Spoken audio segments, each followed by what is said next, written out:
Gunung Salak dikenal sebagai gunung terangker di Jawa Barat. Selain tebing-tebingnya yang curam, jurang-jurangnya pun sangat dalam.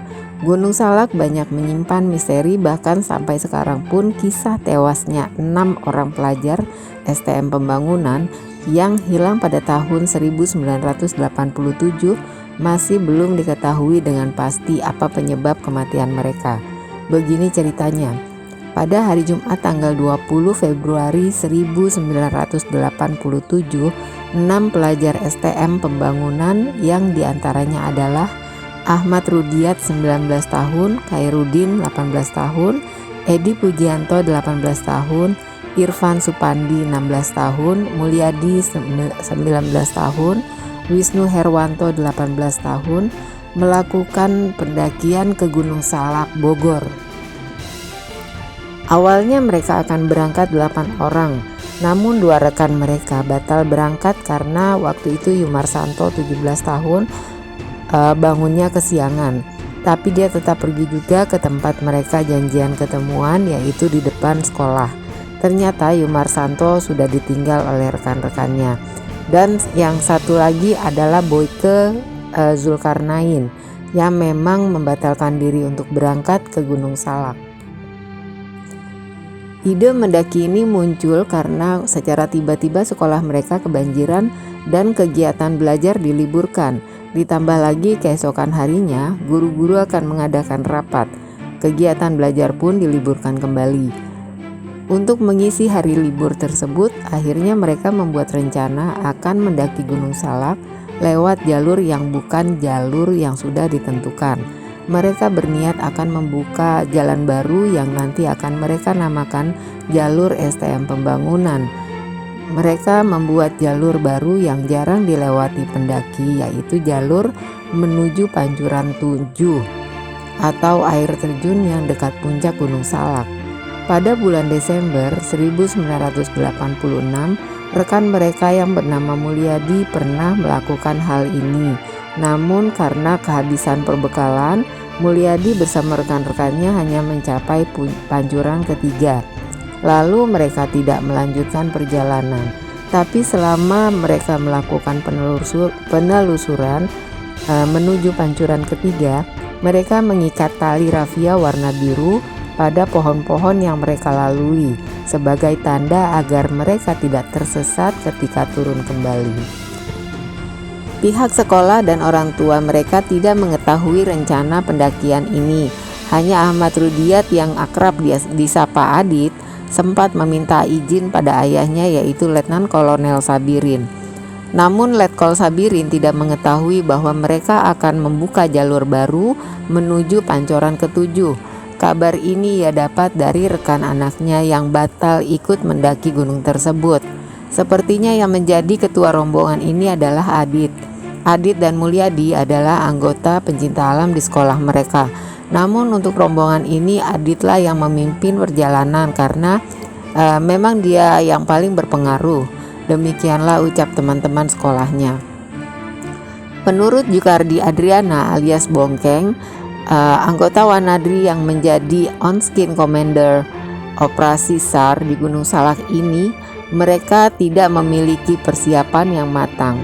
Untuk ekspedisi membuka jalur baru dibutuhkan perlengkapan yang memadai seperti kompas, pakaian, dan makanan yang cukup.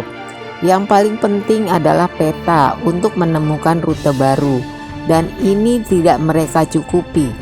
Mereka hanya membawa bekal seadanya, bahkan jas hujan pun mereka abaikan. Mulyadi berangkat dengan menggunakan seragam sekolah, bahkan tidak memakai jaket. Padahal medan Gunung Salak ini sangat sulit untuk dijangkau. Terlebih lagi banyak hutan-hutan yang ditumbuhi rotan-rotan berduri dan pohon-pohon rambat pada dinding-dinding yang curam. Dinding-dinding yang curam ini mengapit lembah dan jurang dengan sungai yang ujungnya merupakan air terjun yang sangat deras. Menurut perkiraan tim SAR, mereka start mendaki melalui jalur Sukamantri Bogor. Ini dapat dibuktikan melalui ikatan tali rafia kuning untuk melanjutkan penelusuran rombongan Mulyadi yang pernah meninggalkan tanda rafia biru pada pohon yang tahun lalu mereka lewati.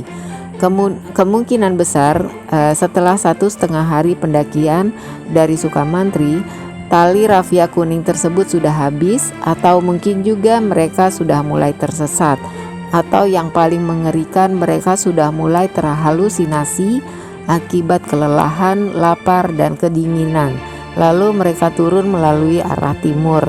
Mungkin menurut penglihatan mereka jalur itu tidak curam dan lampu perumahan di lereng gunung tersebut dapat terlihat jelas.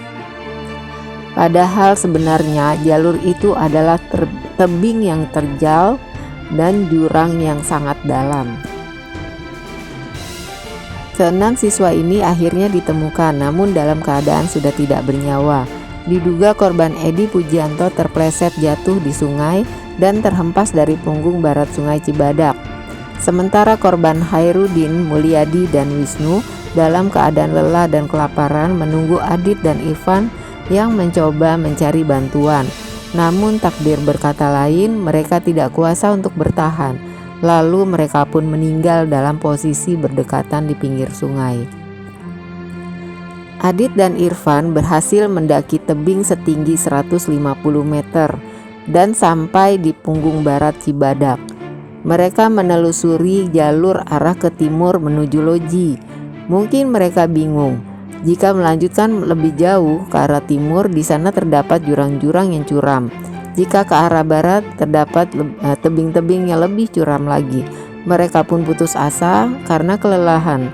Akhirnya mereka duduk bersandar di sebuah pohon dan mereka pun meninggal. Menurut Heri Macan dari Wanadri, seandainya mereka masih bisa bertahan dan jalan ke arah selatan hanya sekitar 100 meter saja, pasti akan ketemu jalan setapak ke arah Loji. Ya, lagi-lagi takdir sudah menentukan akhir hidup mereka dengan cara seperti itu. Nah teman-teman, kisah ini kronologi kejadiannya sampai sekarang masih menduga-duga karena tidak ada satu orang pun dari mereka yang selamat untuk menceritakan kejadian yang sebenarnya, apakah ada hal goib atau tidak. Tapi yang pasti Gunung Salak ini memang terkenal gunung yang sangat angker. Demikianlah, dan saya ucapkan banyak terima kasih buat kamu yang setia menonton video ini sampai habis. Jangan lupa di like dan di subscribe channel ini ya. Makasih.